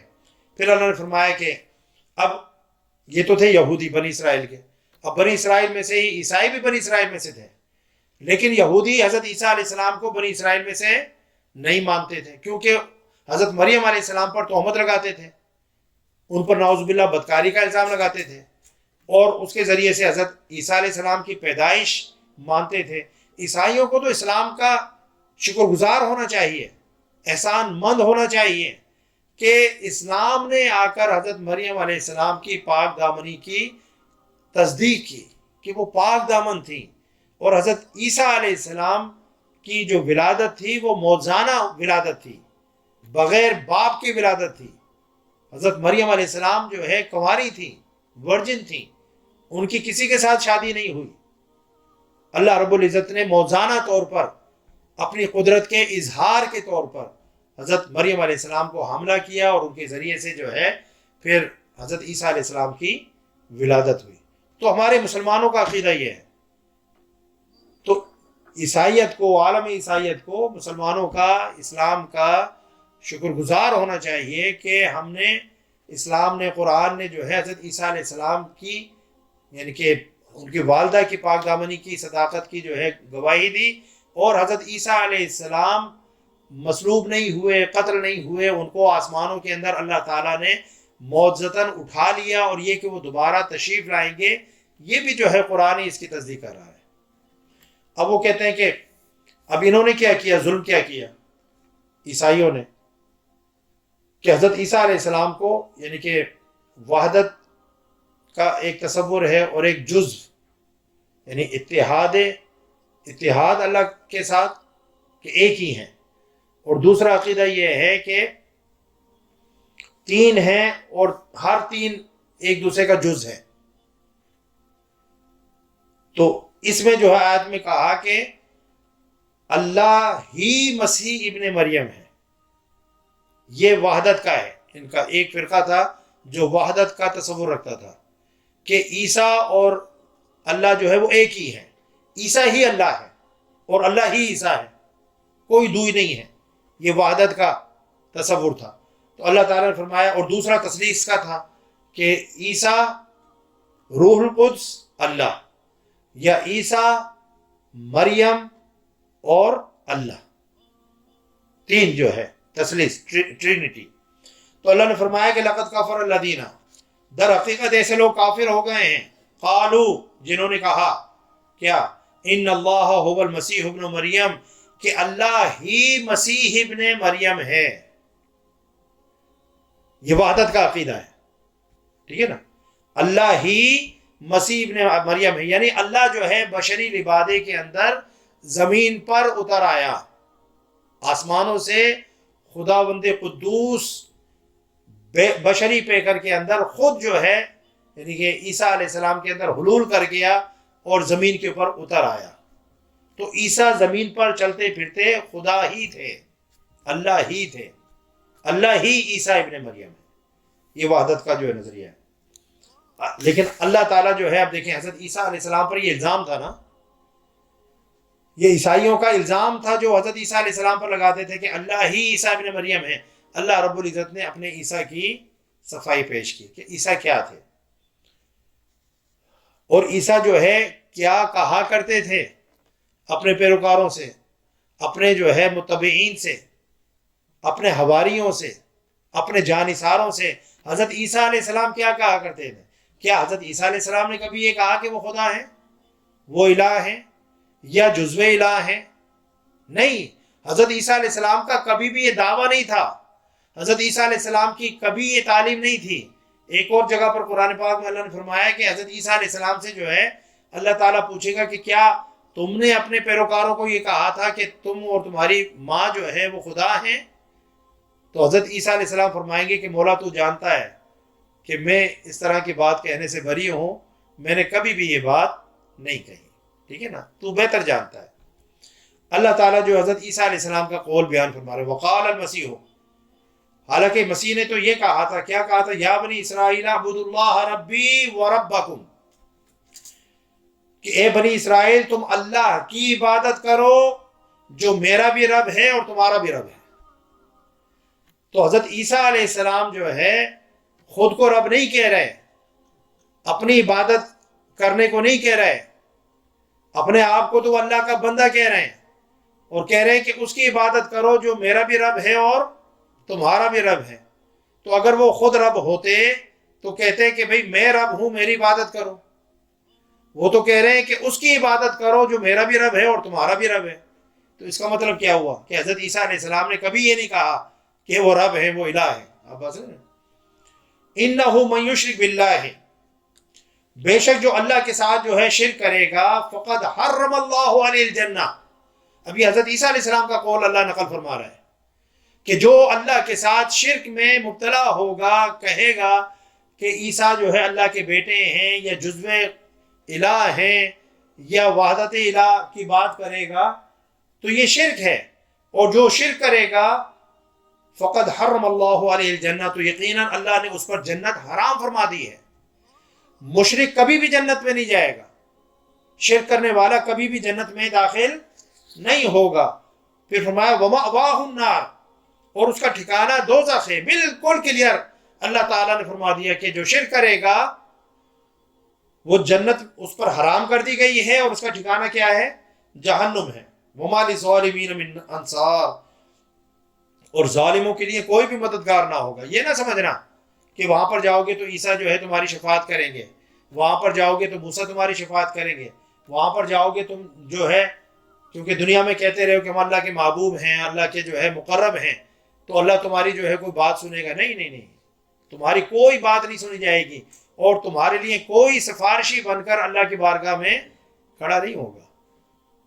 لَقَدْ كَفَرَ الَّذِينَ قَالُوا إِنَّ اللَّهَ ثَالِثُ ثَلَاثَةٍ، بے شک ایسے لوگ بھی کافر ہو گئے ہیں جنہوں نے کہا کہ اللہ تین معبودوں میں سے تیسرا ہے۔ اب تین معبود کون ہو گئے؟ معبود کس کو بولتے ہیں؟ جس کی عبادت کی جائے، تو تین میں سے تیسرا ہے۔ اب تین میں سے تیسرا کیا؟ ایک عیسیٰ ہو گئے، ایک مریم ہو گئی علیہ السلام، اور ایک اللہ ہو گیا، تو تین میں سے تیسرا۔ یا بعض کہتے ہیں کہ عیسیٰ، روح القدس اور اللہ، تو تین میں سے تیسرا۔ وَمَا مِنْ إِلَٰهٍ إِلَّا إِلَٰهٌ وَاحِدٌ، اللہ فرمایا حالانکہ معبود یکتا کے سوا کوئی عبادت کے لائق نہیں ہے، اللہ ایک ہے۔ اللہ جو ہے یعنی کہ اس نفی میں استغراق ہے کہ کوئی الہ نہیں ہے، کوئی خدا نہیں ہے، کوئی مستحق عبادت نہیں ہے، اور اگر کوئی ہے تو وہ ہے جو ایک ہے۔ قُلْ هُوَ اللَّهُ أَحَدٌ، جو اپنی ذات میں بھی یکتا ہے، اپنی صفات میں بھی یکتا ہے، اپنے افعال میں بھی یکتا ہے، اپنی عبادت میں بھی یکتا ہے، تو کوئی اس جیسا نہیں ہے۔ پھر اللہ نے فرمایا کہ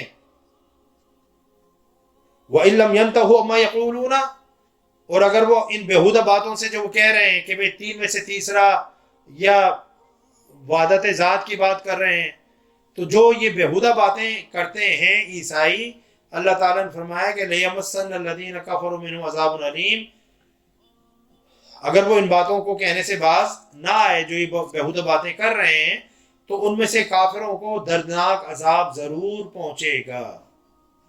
اب دیکھیں، جو ان میں سے کافر ہوں گے، جو یہ عقیدہ سارے عیسائیوں کو تو نہیں تھا، تو اس لیے منہم کہا کہ جو ان میں سے یہ عقیدہ رکھیں گے، جو ان میں سے یہ باتیں کہیں گے جس کو اللہ نے بیہودہ بات کہا ہے، تو ان کے لیے اللہ تعالیٰ جو ہے دردناک عذاب اس نے تیار کیا ہے جہنم کی صورت میں، اور اس میں جائیں گے۔ افلا یتوبون، لیکن دیکھیں اللہ تعالیٰ جو ہے پھر ہر بات کے ساتھ جہاں پر جہنم کا ذکر ہوتا ہے وہاں پر توبہ کا بھی اللہ تعالیٰ ذکر فرماتے ہیں۔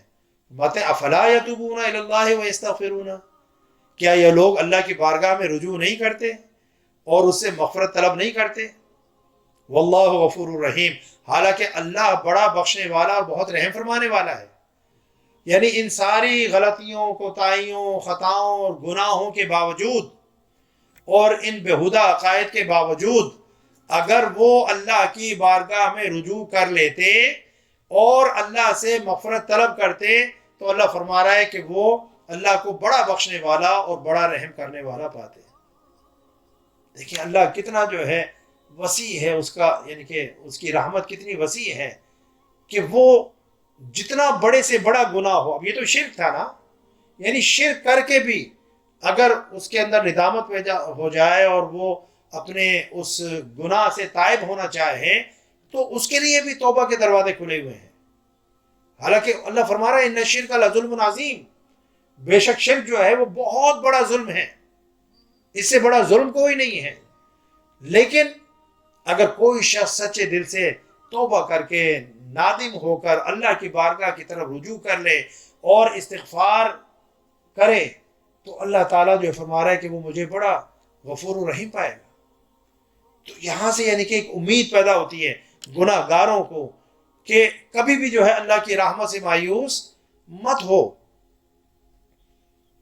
جو بھی گناہ ہو جائیں اللہ تعالیٰ کی ذات سے مایوس نہیں ہونا چاہیے، کیونکہ توبہ کے دروازے مرنے سے پہلے پہلے کھلے ہوئے ہیں۔ بس جو بھی وقت ہو جب انسان کا دل پلٹ جائے، اس کی سوچ میں تبدیلی آ جائے، اس کی فکر میں تبدیلی آ جائے، اور وہ کہے کہ یار بہت گناہ ہو گئے ہیں، انف از انف، اب اللہ کی بارگاہ میں توبہ کرتے ہیں اور اپنی زندگی ایک نئے سرے سے شروع کرتے ہیں، تو اللہ تعالیٰ یہ اپرچونٹی ہر بندے کو ہر وقت عطا فرماتا ہے۔ کوئی کافر ہو، مشرک ہو، ملحد ہو، نہ ماننے والا ہو، ماننے والا ہو، ہر ایک کے لیے اللہ نے دروازے اپنی رحمت کے کھول رکھے ہیں۔ جو جب بھی آئے گا اللہ کی بارگاہ میں تو اللہ تعالیٰ کو جو ہے غفور الرحیم ہی پائے گا، لیکن یہ ہے کہ مرنے سے پہلے پہلے یہ کام ہو جائے۔ پھر اللہ نے فرمایا مال مسیح ابن مریم الا رسول، مسیح ابن مریم جو ہے رسول کی سوا کچھ نہیں ہے۔ قد خلت من قبلہ الرسل، یعنی کچھ بھی نہیں ہے کہ مطلب کہ خدا یا خدا کا بیٹا یا شریک نہیں ہے جو ہم نے عقائد پیچھے پڑے۔ قد خلت من قبل رسول، یقیناً ان سے پہلے بھی بہت سے رسول گزر چکے ہیں۔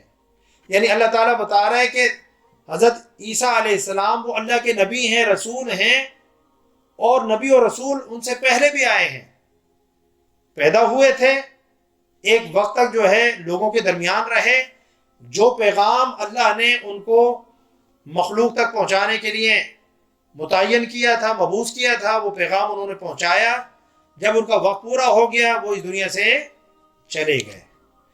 تو جو آتا ہے، ٹھیک ہے نا، تو وہ قدیم نہیں ہے، وہ حادث ہے۔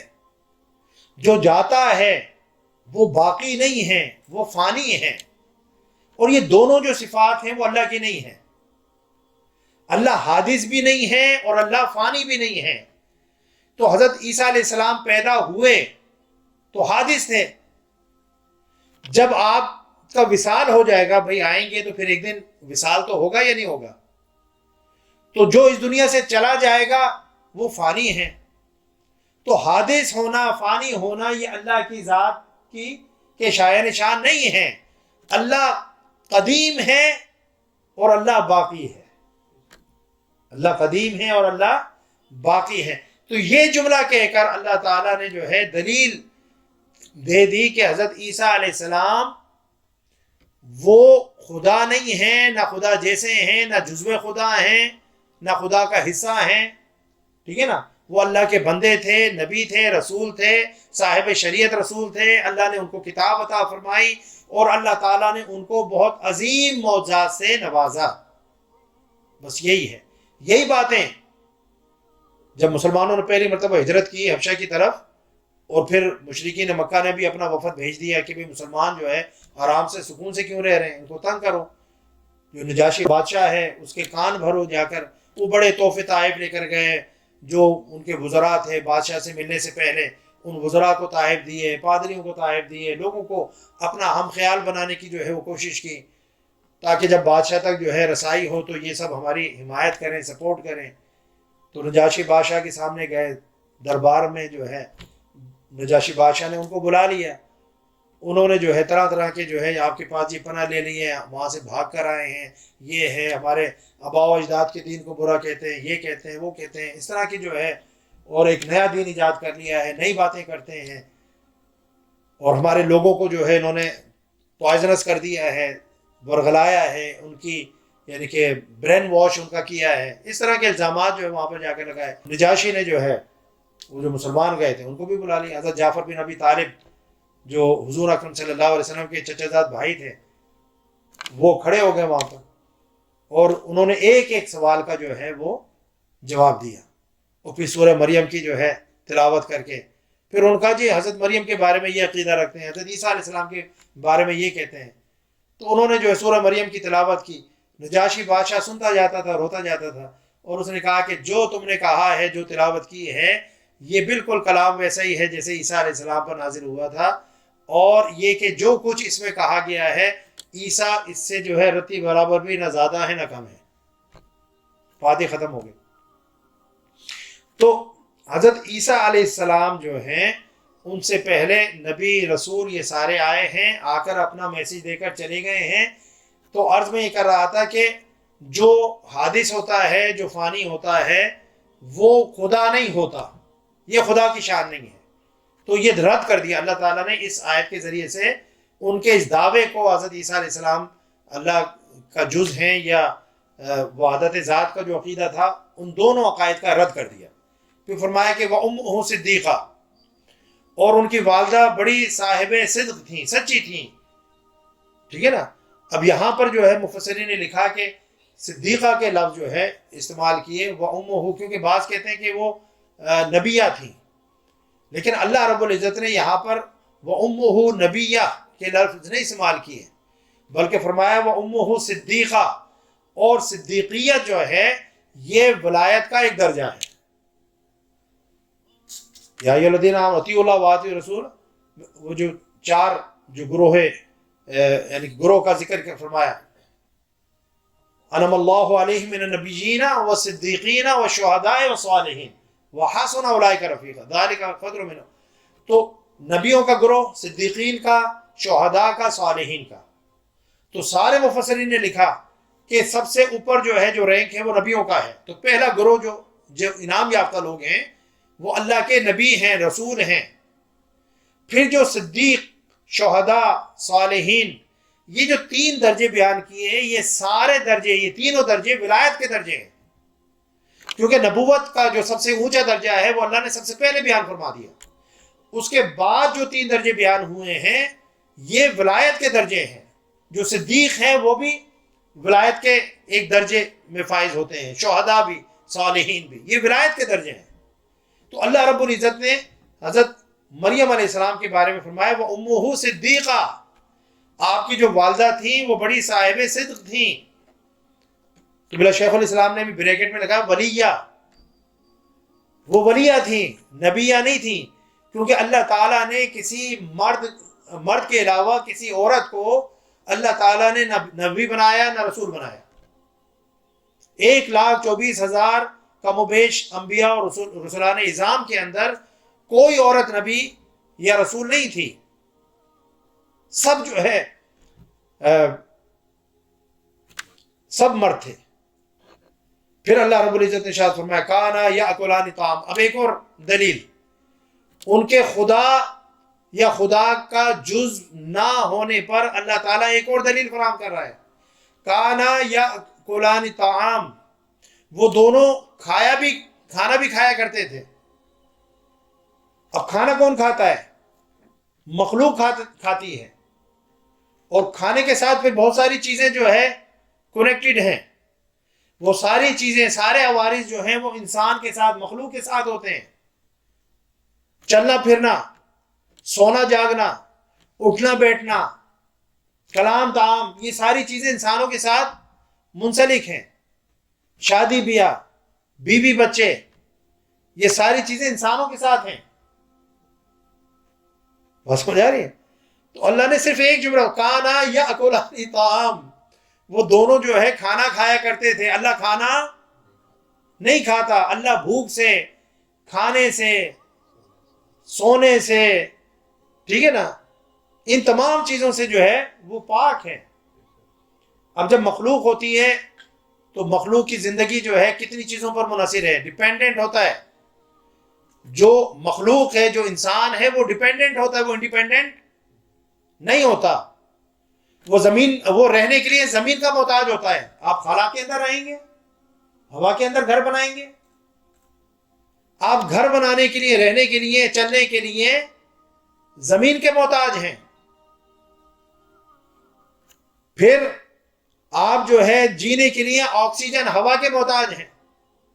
حضرت عیسیٰ علیہ السلام سانس نہیں لیتے تھے، وہ بھی تو اسی ہوا کے اندر، آکسیجن کے اندر زندہ رہتے تھے نا. سارے نبی جو ہے کھانا بھی کھاتے تھے، رہائش بھی انہوں نے اختیار کی، سانس بھی لیتے تھے، بزنسز بھی کیے، تجارت بھی کی ہے جی، لین دین بھی ہوتا تھا. یہ ساری چیزیں ہوتی تھیں. تو یہ ساری چیزیں جو ہوتی ہیں یہ محتاجی ہوتی ہیں، ہے یا نہیں؟ تو جو محتاج ہو وہ خدا نہیں ہوتا. جو محتاج ہو وہ خدا نہیں ہوتا. اللہ تعالیٰ ان تمام چیزوں کی محتاجی سے پاک ہے. وہ تو خود ان تمام چیزوں کو پیدا کرنے والا ہے. تو اس لیے حضرت عیسیٰ علیہ السلام خدا نہیں ہیں، کیونکہ وہ ان تمام چیزوں کے محتاج تھے. ہم بھی محتاج ہیں، سب محتاج ہیں. جس کو بھی اللہ تعالیٰ نے جو ہے دنیا کے اندر بھیجا ہے وہ ان ساری چیزوں کا محتاج ہے. اللہ تعالیٰ ان چیزوں کا محتاج نہیں ہے، وہ ان چیزوں کو پیدا کرنے والا ہے. پھر اللہ نے فرمایا انظر کیف نبین لهم الآیات ثم انظر انا یؤفکون. اے حبیب دیکھیے ہم ان کی رہنمائی کے لیے کس طرح آیتوں کو کھول کھول کر وضاحت کے ساتھ جو بیان کرتے ہیں. یعنی اللہ مثالوں کے ذریعے سے ان کے عقائد باطلہ اور بیہودہ کلام کا رد فرما رہا ہے، نفی فرما رہا ہے کہ دیکھو وہ جو ہے عیسیٰ یا مریم جو ہے وہ خدا یا خدا کا جز نہیں ہے، کیونکہ وہ جس طرح پہلے نبی اور رسول آئے اسی طریقے سے یہ آئے، جس طرح وہ پیدا ہوئے اسی طرح یہ پیدا ہوئے، جس طرح وہ اس دنیا سے چلے گئے یہ بھی اس دنیا سے چلے گئے یا چلے جائیں گے. ٹھیک ہے نا؟ اور یہ بات اس چیز پر دلالت کرتی ہے کہ وہ خدا نہیں ہے. یہ کھانا کھاتے تھے، زندگی بسر کرتے تھے، رہائش اختیار کرتے تھے. یہ ساری چیزیں جو ہے اس بات پر دال ہیں. حضرت مریم علیہ السلام نے نہیں، وہ جو حضرت زکریا علیہ السلام جب چیمبر میں آئے، ان کے محراب میں آئے، انا لک ھذا قالت هو من عند اللہ، تو وہ جو پھل آتے تھے وہ حضرت مریم علیہ السلام کھاتی تھی یا نہیں کھاتی تھی؟ تو خوراک کھاتی تھی نا. جب آپ کو جو ہے وہ حملہ ہوئی اور حضرت عیسیٰ علیہ السلام کی پیدائش کا واقعہ جو ہے یعنی کہ وقت آیا، تو پھر روطباً جنیہ، وہ کھجوروں، پھر وہ کھجوریں ٹپکتی تھی، وہ آپ کھاتی تھی یا نہیں کھاتی تھی؟ تو جو کھاتا پیتا ہے وہ انسان ہوتا ہے، وہ مخلوق ہوتی ہے، وہ خدا نہیں ہوتا. پھر اللہ رب العزت نے فرمایا کہ قل اتعبدون من دون اللہ ما لا یملک لکم ضرا ولا نفع واللہ سمیع علیم. پھر اللہ تعالیٰ نے ایک اور جو ہے دلیل دی.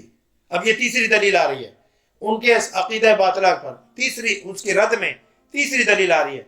قل فرما دیجئے اتعبدون من دون اللہ، کیا تم اللہ کے سوا اس کی عبادت کرتے ہو؟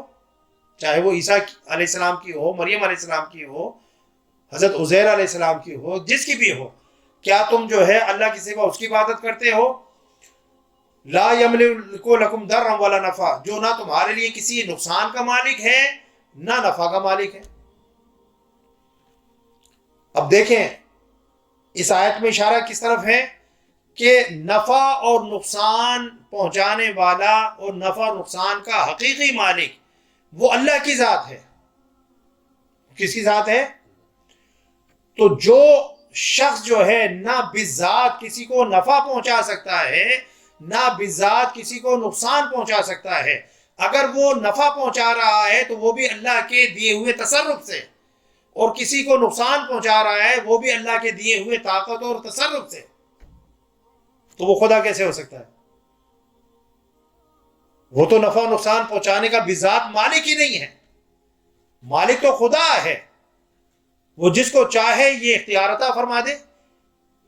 تو جو کسی سے اختیار لے کر کسی چیز کو کرنے کے قابل بن رہا ہے وہ خدا نہیں ہو سکتا، یہ بھی تو محتاجی ہے یا نہیں؟ تو خدا کون ہے؟ جو بذات ہر نفع اور نقصان کو پہنچانے کا مالک ہے، وہ خدا ہے۔ تو پھر رد ہو گیا واللہ سمیع العلیم، اور اللہ ہی تو خوب سننے والا اور خوب جاننے والا ہے۔ قل یا اہل الکتاب، فرما دیجئے اہل کتاب، لا تغلوا فی دینکم غیر الحق، تم اپنے دین میں ناحق حد سے تجاوز نہ کیا کرو۔ یہ تجاوز کرنا ہے کہ تم عیسیٰ علیہ السلام کو جو ہے اللہ کے ساتھ ملا رہے ہو، اللہ کا جز قرار دے رہے ہو اور کہہ رہے ہو کہ عیسیٰ ہی خدا ہے، یہ حد سے تجاوز کرنا ہے۔ عیسیٰ علیہ السلام نے یہ تعلیمات نہیں دی تھی، یہ پیغام نہیں دیا تھا، انہوں نے یہ باتیں تمہیں نہیں کہی تھی کہ تم ایسا کرنا۔ وَلَا تَتَّبِعُوا أَهْوَاءَ قَوْمٍ قَدْ ضَلُّوا مِن قَبْلُ وَأَضَلُّوا كَثِيرًا وَضَلُّوا عَن سَوَاءِ السَّبِيلِ۔ اللہ تعالیٰ نے فرمایا کہ اور نہ ان لوگوں کی خواہشات کی پیروی کیا کرو جو بعثت محمدی صلی اللہ علیہ وسلم سے پہلے گمراہ ہو چکے تھے اور بہت سے اور لوگوں کو بھی گمراہ کر گئے، تو ان کی جو ہے پیروی مت کرو، اور بعثت محمدی کے بعد بھی وہ لوگ سیدھی راہ سے بھٹکے رہے۔ تو اب دیکھیں جو یہودی تھے، کیونکہ یہودیوں میں سے بہت کم لوگ مسلمان ہوئے، حضور نبی اکرم صلی اللہ علیہ وسلم نے جو ہے جو قبیلہ قینقاع تھا اس کے ساتھ جنگ بھی کی، بنو نذیر بنو قریظہ کو جو ہے ایک کو قتل کیا، دوسرے کو جلا وطن کیا، پھر خیبر کے اندر جو ہے غزوہ خیبر ہوا، وہاں پر بھی پھر وہ جزیہ دے کر راضی ہو گئے۔ تو کہنے کا مقصد یہ ہے کہ وہ پہلے بھی گمراہ رہے اور بعد میں بھی گمراہ رہے، غیر المغضوب علیہم، جو اللہ نے فرمایا نا کہ ان لوگوں کا راستہ نہیں جو گمراہ ہو گئے۔ تو اب دیکھیں جو حضور نبی اکرم صلی اللہ علیہ وسلم کی بعثت سے پہلے بھی گمراہ تھے اور آپ صلی اللہ علیہ وسلم کی بعثت کے بعد بھی گمراہ رہے، یعنی آپ پر ایمان نہیں لائے، تو ان کی خواہشات کی پیروی مت کرو، بلکہ پیروی ان لوگوں کی کرو جو حق کے راستے پر ہیں، جو سچ کے راستے پر ہیں، جو ایمان کے راستے پر ہیں، اور جن کا راستہ جو ہے صراط مستقیم ہے، ان کی پیروی کرو، کیونکہ ان کی پیروی کرنے سے اللہ کی ذات کا عرفان نصیب ہوگا اور وہ لوگ بھی جنتی ہیں، اور جو ان کی پیروی کریں گے وہ بھی جنت میں جائیں گے۔ اللہ تعالی ہمیں نیک لوگوں کی سنگت اور صحبت عطا فرمائے اور ان کی پیروی ہمیں کرنے کی توفیق عطا فرمائے، علماء حقہ کے ساتھ جو ہے ہمیں وابستگی عطا فرمائے۔ منہاج القرآن کا راستہ وہی حق اور سچ کا راستہ ہے، اس راستے پر اللہ تعالی ہمیں چلنے کی توفیق عطا فرمائے۔ وما علی الا البلاغ۔ آج ہم نے آیت نمبر سورہ المائدہ کی آیت نمبر 77 تک کا بیان مکمل کیا۔ انشاءاللہ اگلی نشست میں ہم آیت نمبر 78 سے اپنی گفتگو کا آغاز کریں گے۔ اللہ تعالی ہم سب کا حامی و ناصر ہو۔ وما علی الا البلاغ۔ السلام علیکم ورحمۃ اللہ وبرکاتہ۔